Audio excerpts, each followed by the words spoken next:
Why your brain confuses anxiety with love.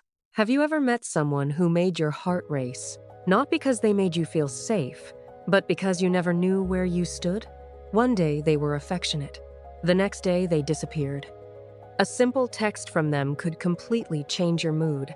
And somehow, you called that love. But what if it wasn't?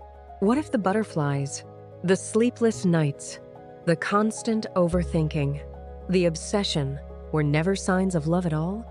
What if your brain was confusing anxiety with connection?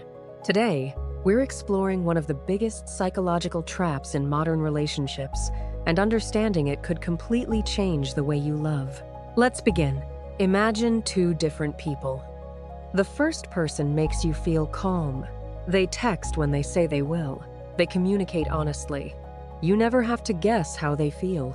The second person is unpredictable. Sometimes they're warm. Sometimes they're cold. Sometimes they make you feel like you're the most important person in the world. Then they disappear for days.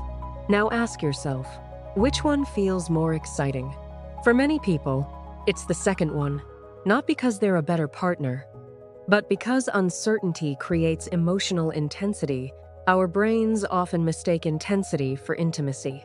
That's where the confusion begins. Psychologists have long understood that uncertainty affects the brain in powerful ways.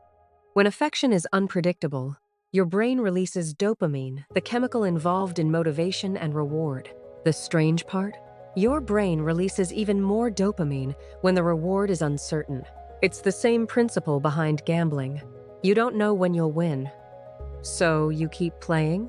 Relationships can become emotional slot machines. Every text, every compliment, every moment of affection feels like hitting the jackpot, not because the relationship is healthy, but because your brain has become addicted to unpredictability.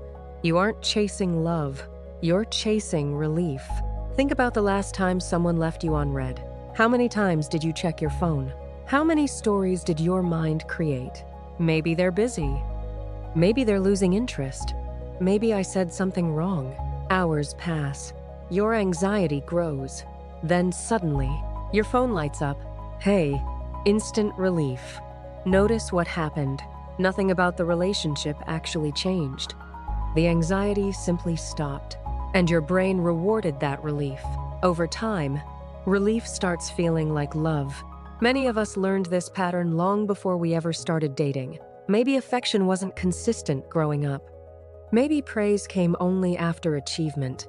Maybe love felt conditional. Or maybe emotional availability changed from day to day. Children naturally adapt. They become hyper-aware. They learn to read facial expressions, to anticipate moods, to earn affection. As adults, those same survival skills often appear in romantic relationships. We mistake emotional uncertainty for emotional depth because uncertainty feels familiar, and familiarity often feels like home, even when home wasn't emotionally safe. Real love does create emotions, but it doesn't constantly activate your nervous system. Healthy love allows your body to relax.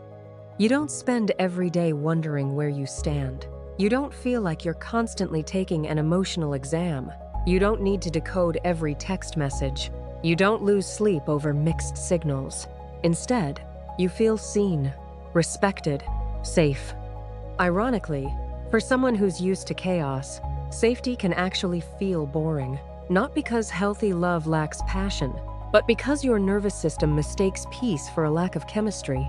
That's one of the hardest truths to accept. Sometimes what feels magical is simply familiar anxiety. Imagine you're standing on a beach. The waves are violent. Every few seconds you're knocked over. It's exhausting, but eventually, you learn to expect chaos. Then one day, you find calm water. No crashing waves, no constant struggle. At first, it feels strange, maybe even uncomfortable. Not because something is wrong, but because your body has spent years preparing for storms. Healing often feels unfamiliar before it feels comforting. One of the biggest signs you're confusing anxiety with love is this question: why don't they love me back? Notice the focus. It isn't about whether they're kind, whether they're emotionally available, whether they make you happy. The focus becomes proving your worth, winning their affection, convincing them to choose you. Love becomes a performance, and performances are exhausting. Healthy relationships don't require constant auditions. Here's another uncomfortable truth. Sometimes we don't miss the person. We miss the emotional highs they created, the anticipation, the hope, the relief, the fantasy of who they could become. When the relationship ends, our brain doesn't only grieve the person, it grieves the emotional addiction. That's why moving on can feel like withdrawal, not because they were your soulmate, but because your nervous system became dependent on the cycle. So how do you break it? First, pay attention to how your body feels around someone, not just your emotions. Do you constantly feel tense? Do you rehearse conversations in your head? Do you feel afraid of saying the wrong thing? Or do you feel accepted exactly as you are? Second, stop asking, "Do they like me?" Instead ask, "How do I feel when I'm with them?" That single question shifts your attention from chasing validation to evaluating compatibility.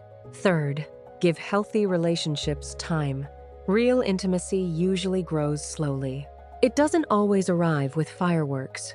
Sometimes it arrives quietly, in consistency, in honesty, in emotional safety. Those things may seem ordinary, but they're often the strongest foundation love can have. Here's the hard truth. Love shouldn't constantly make you question your value. It shouldn't require endless guessing. It shouldn't leave your nervous system in survival mode.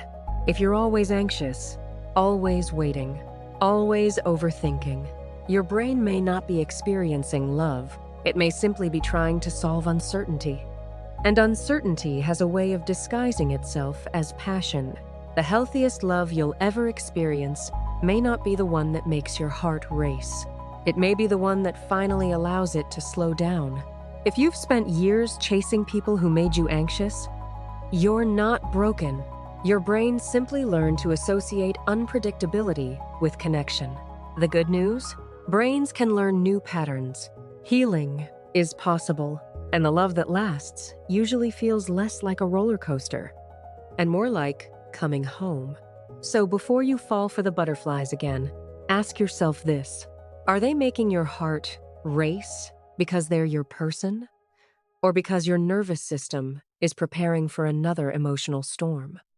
If this episode made you see your relationships differently, subscribe to the Hard Truth Podcast and share it with someone who needs this reminder. Until next time, protect your peace and remember that sometimes the greatest love isn't the one that gives you butterflies, but the one that lets you breathe.